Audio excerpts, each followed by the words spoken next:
All right, you guys, happy Wednesday. I am trying so hard to be on maternity leave and I am failing. I am failing in that endeavor. I had to come back today because I received an irresistible scoop regarding the Taylor Swift Blake Lively saga, the scoop that nobody has, absolutely nobody has, and it is going to shake you.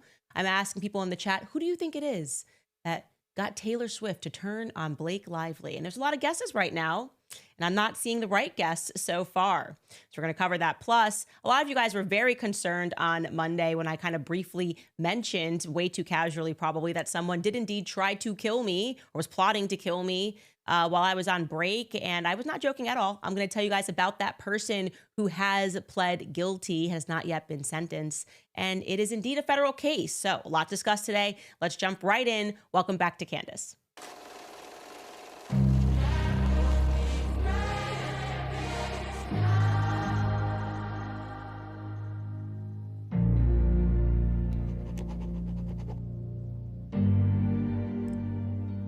Look, I know there are a lot of people who do not understand everybody's obsession with this particular case. But I want you guys to know, those of you that do not understand, that the problem is definitely you guys, okay? It is like coming across people who don't understand the fandom of Harry Potter. That's how I feel right now. And we're like 7 books in right now on this Blake Lively saga, and people are like, I don't understand why you like this. And I'm like, this is a story about a baby who an evil dark wizard tried to murder. It's an innocent baby that Lord Voldemort just tried to murder while it was sitting in the crib, okay? That's what happened here. Justin Baldoni was an innocent baby sitting in the crib, and a dark lord tried to murder him for absolutely no reason. And luckily, he had this wonderful spell, for those of you that follow Harry Potter, of love. Love from his cousin that seems to be protecting him. Love from people that have been following the saga. Like I said, we're seven books in. We're not going away, okay? Now, I tried to go away on maternity leave. I did.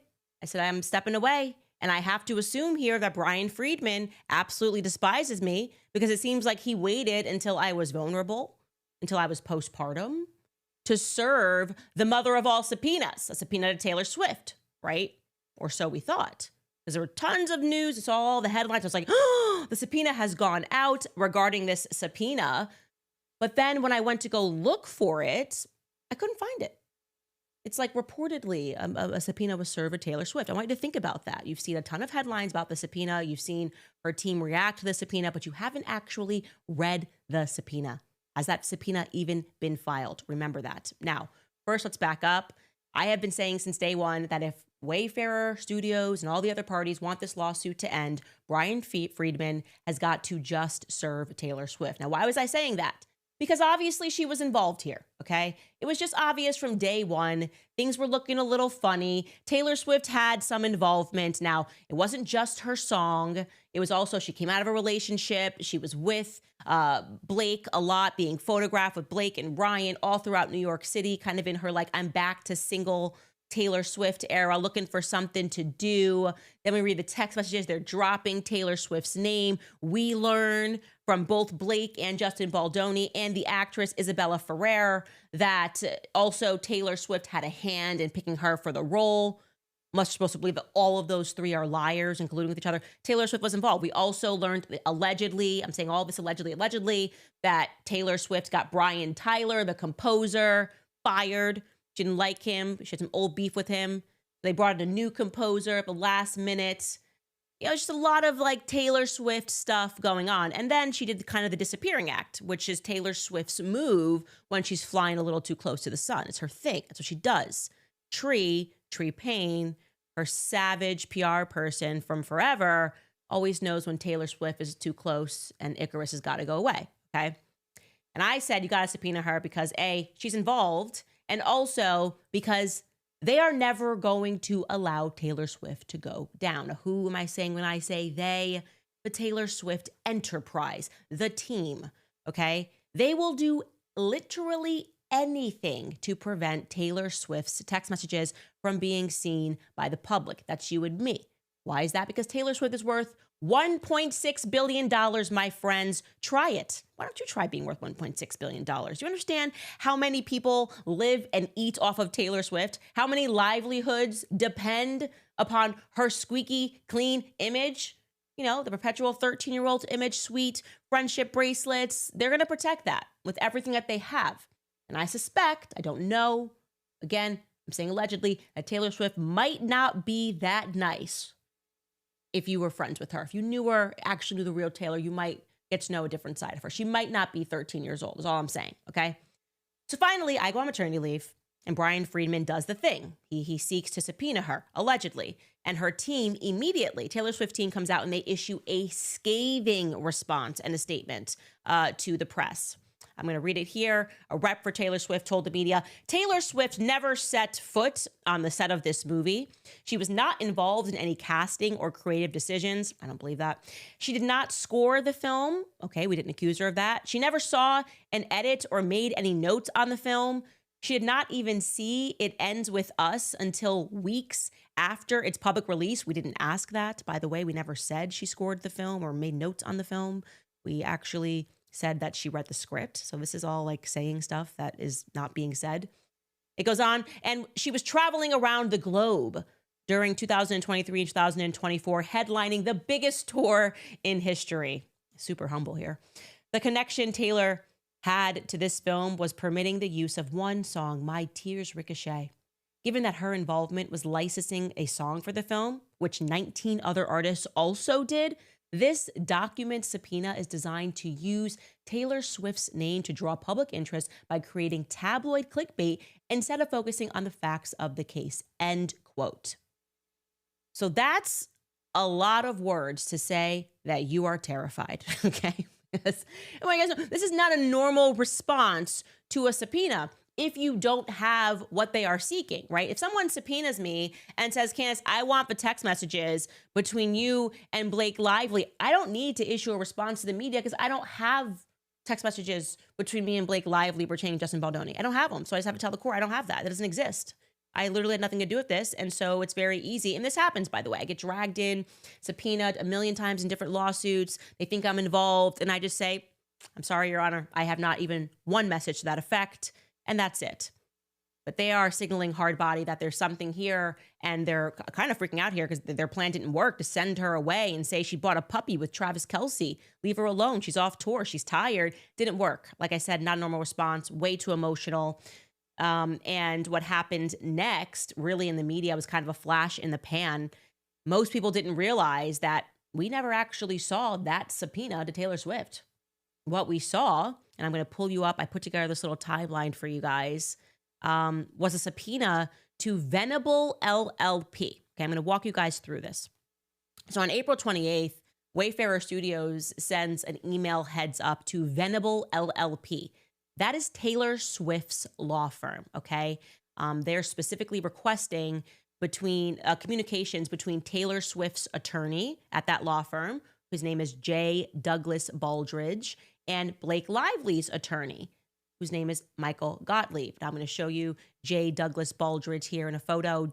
He has represented Swift forever, dating back to her sexual assault case, which she won against the radio host. He's been with her for a long time. So he is getting this subpoena via the firm that he works for, Venable LLP, and they're asking him for messages between him and Michael Gottlieb. And this is a photo of Michael Gottlieb, who is Blake Lively's attorney. So that happened on April 28th. On 29th, that subpoena officially went out through the courtroom.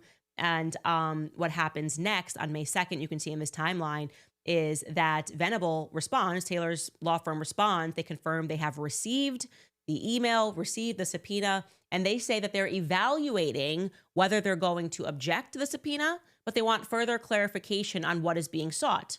So not exactly a strong, what are you talking about, you crazy person, but like, what do you know, I guess would be the question. Then on May 12th, 10 days later, Taylor Swift's law firm files to have the subpoena quashed. They're like, we don't want to be involved in this.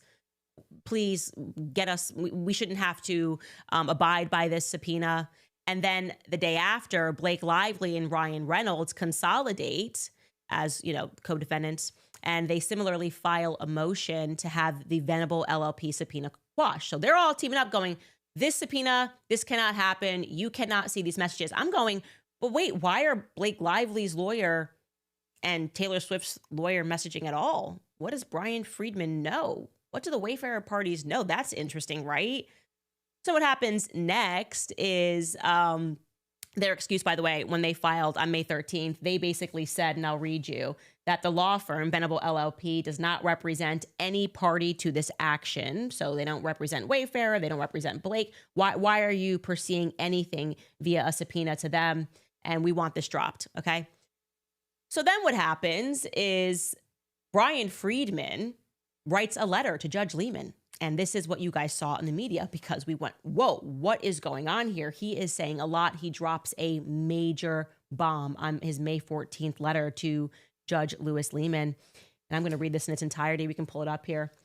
The Wayfarer parties anticipate that Venable's motion to quash will be mooted in short order as their counsel and Venable are conferring in good faith. So he's saying, the subpoena is moot anyways, because in the background, I'm communicating, the Wayfarer parties are communicating with Taylor Swift's law firm in good faith. So we don't really need to do this through the legal system. Then he says, however, the Lively defendant's insistence that the subpoena seeks irrelevant information is wrong. The subpoena aims to obtain discovery relating to witness tampering and evidence spoliation. Specifically, the Wayfarer parties' counsel are informed and believed based on information from a source who is highly likely to have reliable information that Blake requested that Taylor Swift delete their text messages, and two, that Michael Gottlieb, who is Blake's lawyer, counsel for the Lively defendants, contacted a Venable attorney, that is Taylor Swift's attorney, who represents Miss Swift, and demanded that Miss Swift release a statement of support to Miss Lively, intimating that if Miss Swift refused to do so, then private text messages of a personal nature in Miss Lively's possession would be released. Okay? So essentially he's saying they tried to extort Taylor Swift to come out and make a statement in support of Justin Baldoni. Major bomb. Tons of TikTokers have covered this. This is not new information. I'm just going over this slowly because there's some dogs that aren't barking here that I have to point out to you, okay? By the way, I just want to say, Michael Gottlieb, if these allegations are true, and I believe that they are, that there was some extortion given the nature of the subpoena, which is very specific. The only excuse for trying to extort Taylor Swift and thinking that you're going to get away with it is crack cocaine, right? It's like crystal meth. You got to be on a very specific strand of crystal meth to believe that this is going to be a good play. To call up Taylor Swift's attorney and be like, well, we've got these messages about, this long friendship between these two girls, and she knows the real Taylor. And if she doesn't come out right now and support her in this suit against Justin Baldoni, she's going down. That to me just sounds like maybe the crystal meth that they kept referencing in that weird skit, that weird promo skit that Ryan Reynolds did. It feels to me like a Ryan Reynolds job. Like he called up Michael Gottlieb and said, like, this is what we should do to force her to support Blake. Something he would do, something he would come up with. Very bad idea, okay? Now I'm going to read, because he then signed off on an affidavit, a sworn statement that this actually happened, that he had this information, it was legit. And this is exactly how Brian Friedman is saying that he received this information. He says, I'm a partner at Friedman, Tatelman, and Cooley. And then we're going to go down to number 3. On February 14th, 2025, Valentine's Day, no less, I received a voicemail from a person very closely linked to Taylor Swift, whom I subsequently called back the same day. Out of respect for the individual in question, I am not identifying them at this point. However, should the court direct me to do so, I will comply with the court's order. So right there, we know Brian's telling the truth.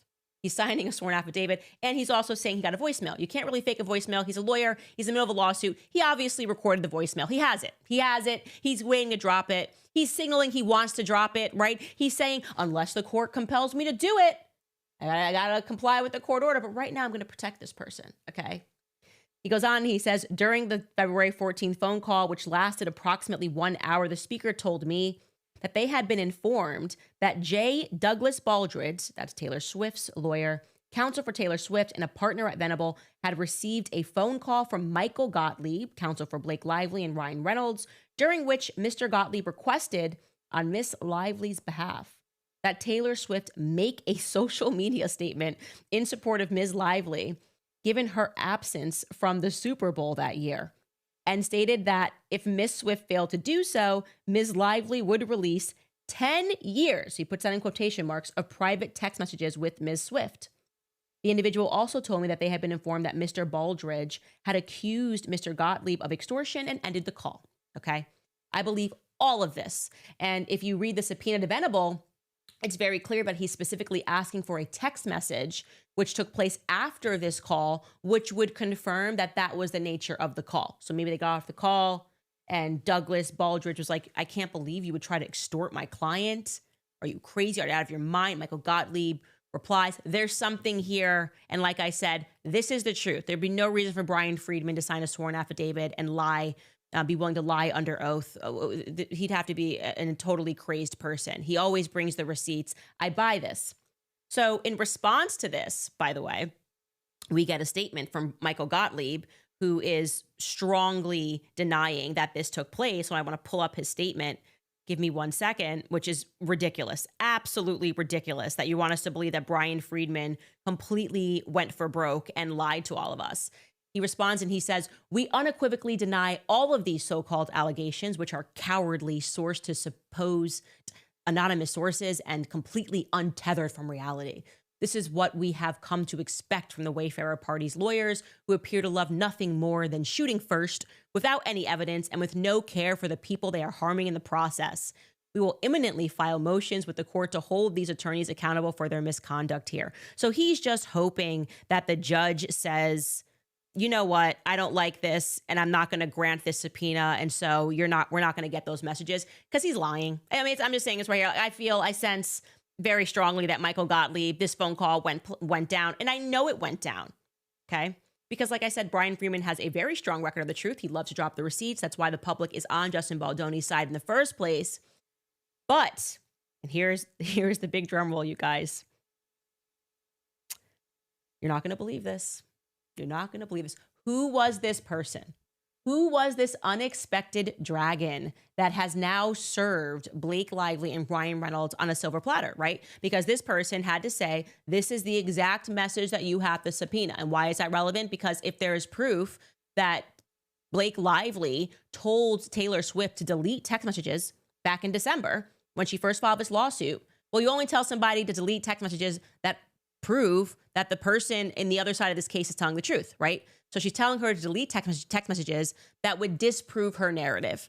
So that person delivered that to Brian Friedman on a silver platter. Who would have access to that? Well, those messages could have only come into Taylor Swift's phone. So this person does indeed have to be very close to Taylor Swift. And then you get the second element of this, which is going to make the court upset, that you're telling me that they not only like witness tampered, but also then tried to extort. And I love the fact that this is over the Super Bowl, because it just shows you how vain Ryan Reynolds and Blake Lively are. Like, it's February and Taylor Swift hasn't made a statement and they're like, oh my gosh, we were with her last year at the Super Bowl and we're not with her this year. And that looks really bad. So like, oh, should we like extort her? I don't know. Like, should we just like extort her to make a statement in support of us so people don't realize that we're not there and we're not friends with her? Yeah, that's a really good idea. Have our lawyer call her lawyer and extort her. Allegedly. So who was the person? Who was unexpected dragon? Who was the person that very clearly after this Super Bowl thing got upset? Drum roll, please, you guys. Allegedly. Taylor Swift's father, Scott Swift. I love this so much. You guys, this means the mother of dragons, Khaleesi, forgot that there could be a father to the dragon, a father to her dragon, Taylor Swift. This savage man, Scott Swift, is going to turn me into a Swiftie. When I say a Swiftie, I don't mean a Taylor Swift fan, okay? I mean a Scott Swift fan, because this was a savage move. And then, by the way, I want to be clear. The reason why I respect this move is because it's his daughter, okay? I'm always going to respect a parent that is willing to burn it all down to the ground to protect their kid, okay? There's an element of that as a parent, real gonna recognize real. And Scott Swift played me. He saw me. Scott Swift saw me. Fisherman always sees another fisherman. He saw me salivating for these text messages. He saw me being like, we're gonna see the real Taylor Swift. And he was like, no, Candace, the world will never meet the real Taylor Swift. But what clearly set him off, given the timeline of you see a phone call allegedly coming in on February 14th, it would have been this extortion attempt. And I wouldn't try it. I keep trying to tell people Taylor Swift's parents are not from nowhere. They're not nobodies. Scott Swift, what's his background? Stockbroker, okay? Her family was so financially successful that when their little girl said, I want to be a singer, they up and moved her to Nashville, okay? Got her in touch with all the right people. And Scott took a percentage of the company that signed his daughter, 5% of the company that signed his daughter. Like, he's a financially savvy. You don't come around and try to play any game with a person that is financially savvy. He's so financially savvy that he established the financial advisor group at Merrill Lynch, where he's worked forever at Merrill Lynch, that is called the Swift Group. It's called the Swift Group. It's his. The whole group is his. And he's giving people financial advice. And I'm sure that if he could have given Blake and Ryan any financial advice, it would have been, don't do any of this, okay? And so you're Daddy Swift, and you receive word that someone is in possession of 10 years of text messages, which in a relationship that she thought was a friendship, and they're threatening to just release stuff, implying, having your lawyer say, remind your client that Blake has 10 years of text messages. They were friends for 10 years. And it would probably be best if she just issued a statement of support. You didn't threaten Taylor Swift, my friend. You kind of threatened an entire empire. The Eras Tour alone, according to Bloomberg, generated more than $4.3 billion for the United States GDP. Okay? $4.3 billion just for the United States. It was a global tour. Okay? So you're going to come around, you're just going to threaten everybody that eats off of Taylor Swift by saying, we're going to show you the real Taylor Swift, and you don't think that daddy or mommy dragon is going to wake up and be like, it's not going down like this? And he fired a shot straight at them. He wants them to know, even in filing the subpoena, that, yeah, we're working with them because nobody else would have this message. Okay, so Blake and Ryan are reading this. They're freaking out. They understand now that Taylor Swift is not their friend. Okay, that Taylor Swift's dad is saying, you want to go to war? Let's go to war. And what does this mean for Ryan and Blake? They probably should back down immediately because you are not winning a war with somebody that can inspire $4.3 billion for the United States GDP by going on tour, okay? You're just not going to win that war at all. What are they going to do? Well, I don't know. We know their personalities are extremely vain. Ryan has some tendencies, I would say. He's definitely crazy. That's my perspective. Ryan is definitely crazy. And the last card they have to play is to release Taylor Swift's text messages. They could just release to the public. It's irrelevant for this case. Case, as far as I'm concerned, is unofficially over. It's over, right? Now, they have let you know it's over because they've served her up on a platter, okay? We didn't delete the messages. We still have the messages. Also, you're an idiot, Blake, for thinking that texting someone and saying, delete the messages means that no one can ever find these messages. Like, that's like, come on, Blake. Come on, girl. It's not how it works. It's not how it works in tech land. You can't just delete the message and then it's over forever. And now people are going to wonder what that message was that you wanted deleted. And they're playing ball with Justin's camp.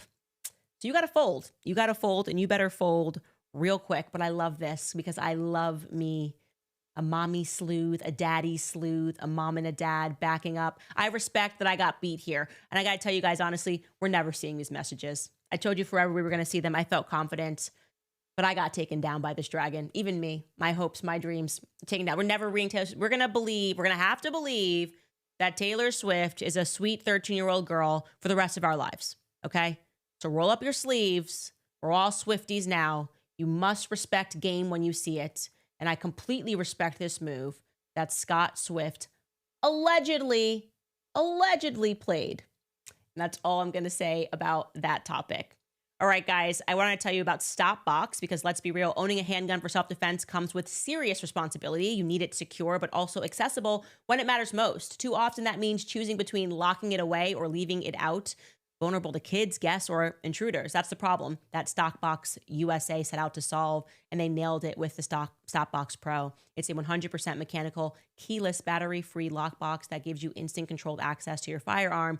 No electronics, keys, or codes required. No keys, or apps, just a patented 5-button locking system that responds only to your unique input. It's fast, intuitive, and built for muscle memory, so you're not thinking when you're reacting.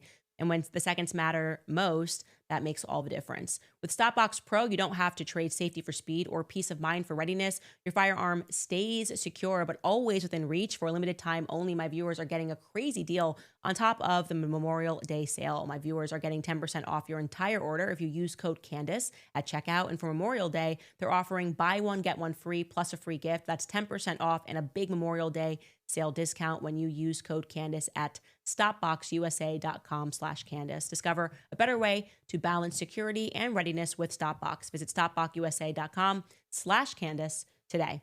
Also, reminding you about the Wellness Company, because you guys have probably heard by now that RFK Jr. is taking methylene blue to stay focused, energized, and mentally resilient. Now you can experience those same benefits with Recharge from the Wellness Company.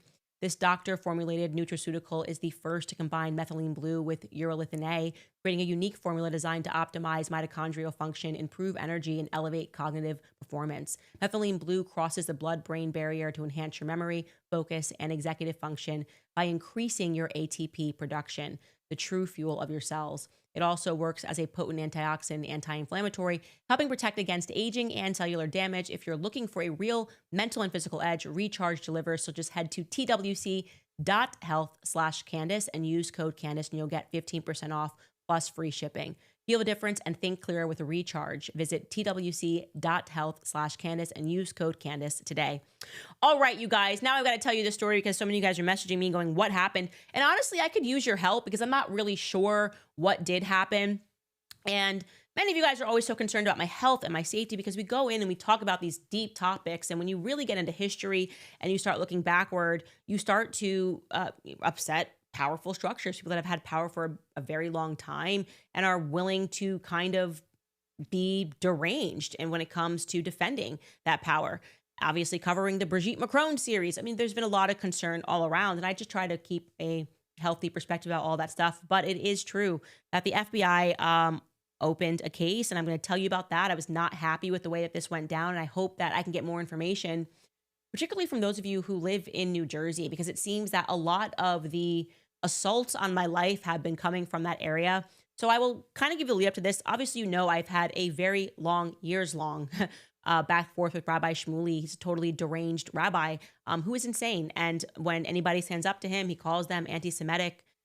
He is rabid. He's being sued right now for trying to extort a Jewish family that owns the Fontainebleau Hotel in Miami. So he's kind of an equal opportunity offender, accuses everybody of anti-Semitism, including Jews, including, you know, Jews that run hotels in Miami. And I think everybody agrees he's insane. But what happened on September 4th of last year in a series of events was I went on Piers Morgan to debate Rabbi Shmuley after he was calling me anti-Semitic. It went very badly for Rabbi Shmuley as Piers Morgan pulled clips like he was lying live about things that I had said that I had never said. And then Piers Morgan was able to debunk that. And on September 4th in particular, this particular part of the debate, I was making an argument that we have to recognize that there are radicals, like holding the title rabbi doesn't mean anything. And there are radicals amongst every religion, and there are radical sects that break out. And here is exactly what I said that warranted, according to this person who was running this group chat, him to try to kill me. So here is what I said to Rabbi Shmuley on September 4th of last year. One of the things that the world is recognizing, and what we've always recognized, is that there are radical fringe sects that break out within every single religion, amongst every race.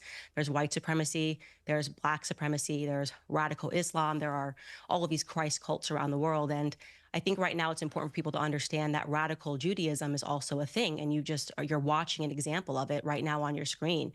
The person sitting across from me, or sitting next to me, I guess, posted on his Facebook page in 2016 a tribute to someone who he said was his mentor. That was Rabbi Menachem Schneerson. He said he was his mentor and his friend. Now, for those of you who are not familiar with Rabbi Schneerson, there were some Jews who believed that he was and is the Messiah. So rejecting Christ, but believing that that rabbi was his Messiah. Now, you may remember in the news recently, there was this radicalized faction of the Lubavitch Orthodox community in Brooklyn that were digging tunnels in Brooklyn and hurling benches at police officers.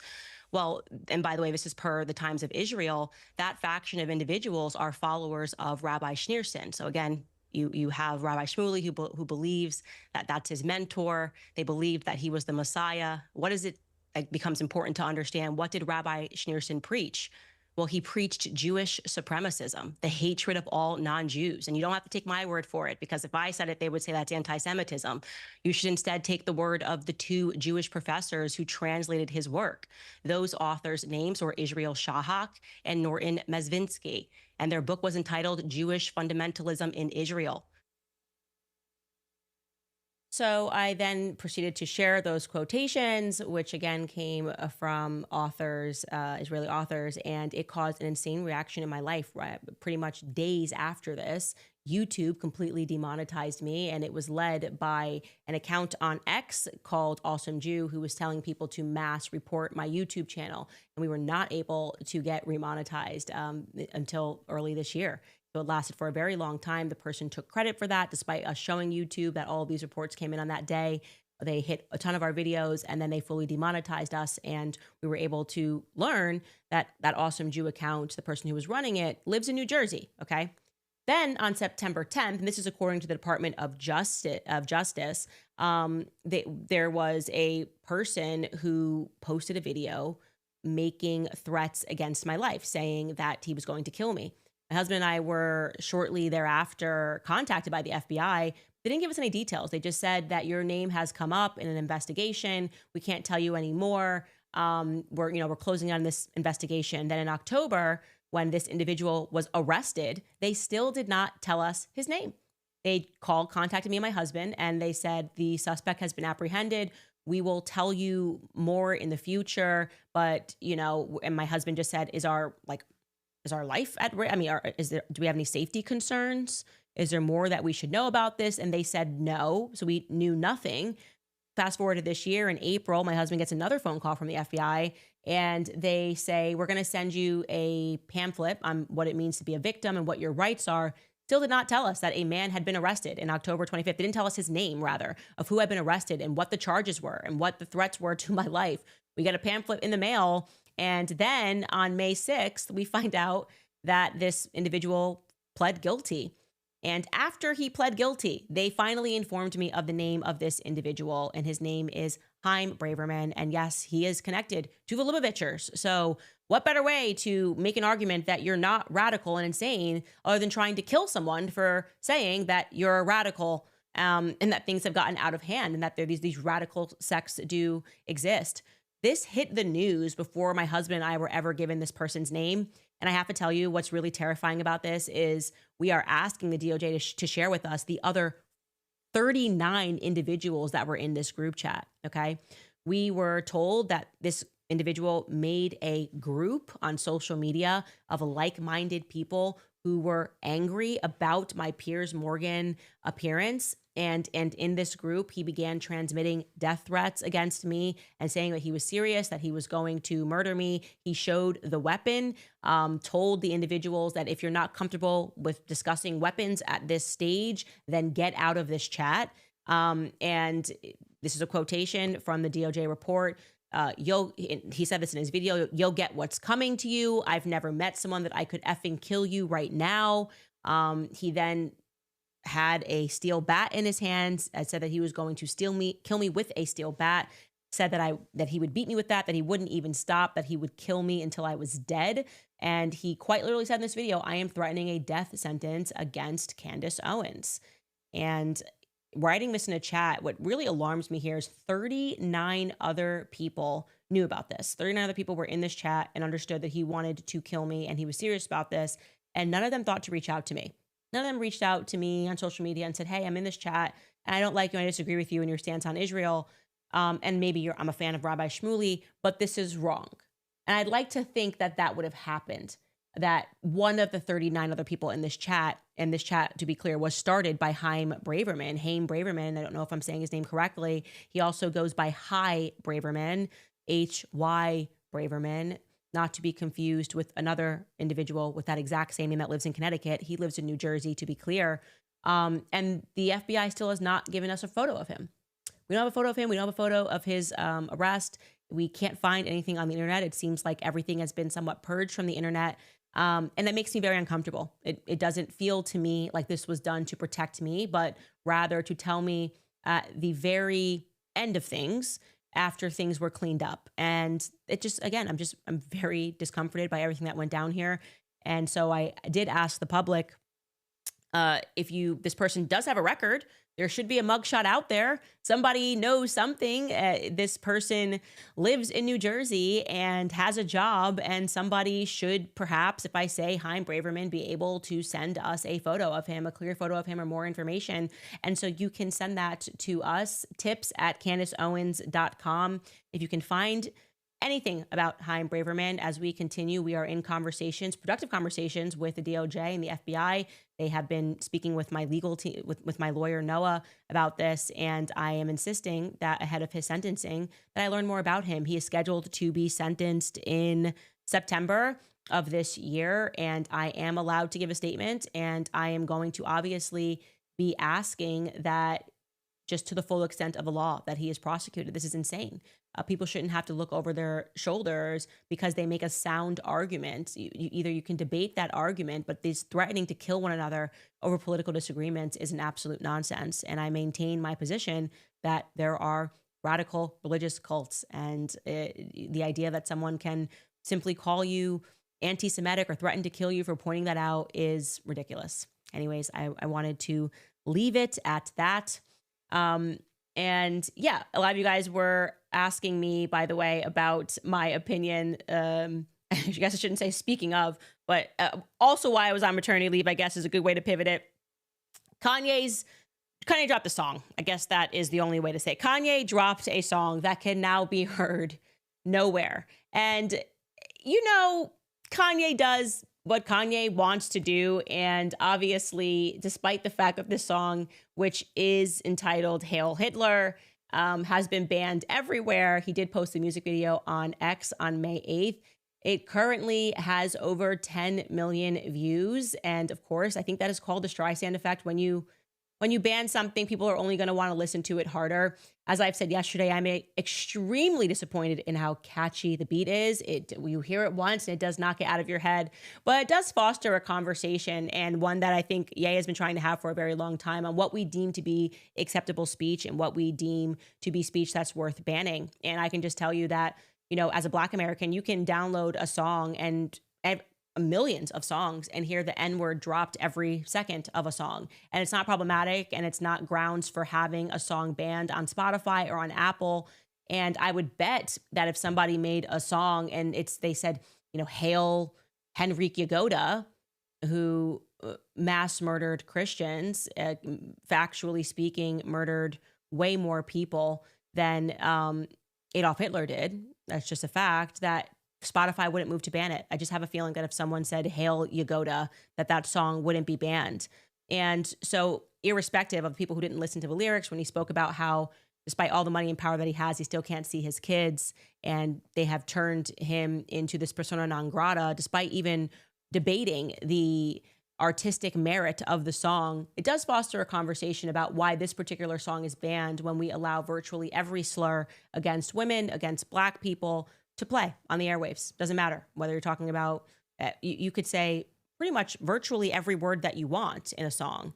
And yet him writing a chorus that says, all my N-words Nazis, he didn't get banned for saying the N-word.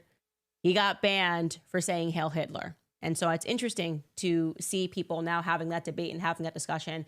At the end of the day, we all have to just respect the fact that Kanye is a very good producer when it comes to beats.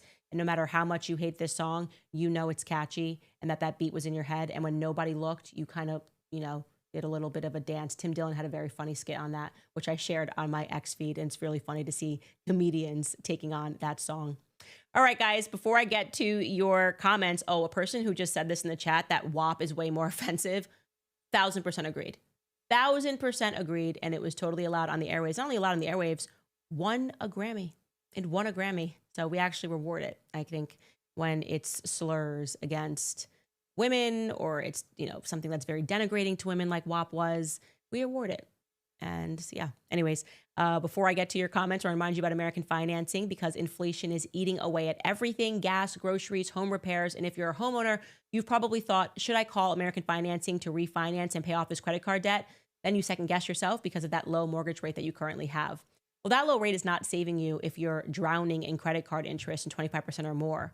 That's the math that no one wants to face, but it is costing you thousands, actually. And here's the truth. If you're only making minimum payments, that debt will follow you for years. That's why people are calling American financing, because they're saving customers an average of $800 a month by using their equity to finally break free from credit card debt. You owe it to your family to see what's possible. There's no upfront fees. There's no pressure. It costs you nothing to find out what you could save every month. And if you start today, you may be able to delay 2 mortgage payments. So call American Financing today, 800-795-1210. Again, the number is 800-795-1210. Or you can visit americanfinancing.net/Owens. That's americanfinancing.net/Owens. Reminding you guys, book club is tonight. We had trouble yesterday. For whatever reason, we were not able to get on the live feed. That has been corrected. So we will have the book club tonight at 6 p.m. Eastern as we continue discussing Hollywood Babylon, because I have realized that they have made so many changes to this book that it's kind of terrifying. And also want to remind you guys, for all of you new moms, that A Shot in the Dark, a new episode is out where we discuss Prevnar. That is episode 19, as we continue going through all of the toxins that they try to put into your children's perfect bodies. Yes, I also owe you guys a birth story episode, which will be fun. You heard already or on Monday from me that DCS did indeed visit my home. I let them in to come see and inspect how I'm abusing, or if I'm abusing my children, rather, or how I'm abusing. If you're Big Pharma, your perspective is it's abuse not to give a newborn baby tons of toxins. I held this baby for 9 months. Baby does not suddenly become yours as soon as it comes out of my womb. And the hospital reported me to DCS. And I got to tell you that story. It'll be a long birth story. I don't know if maybe I'll do it on YouTube next week, just while it's fresh in my mind, everything that happened. Yeah, they definitely chose the wrong mama. But anyways, new parents, you absolutely should watch A Shot in the Dark. It is probably, I think, the most significant investment that you could possibly make. Do not get bullied by pediatricians without having the questions that you can ask them back. It's not a push for you not to vaccinate your child. It truly is a series that's dedicated to just educating you, so that fear does not manipulate you to make decisions that you wouldn't make otherwise, so that you actually have facts on your side and you can go to a doctor and say, well, actually, here is a chart from the American Association for Pediatricians, or whatever it's called. Here's an AMA chart, American Medical Association chart, and why are you pushing this on me? What are the actual risks to my child?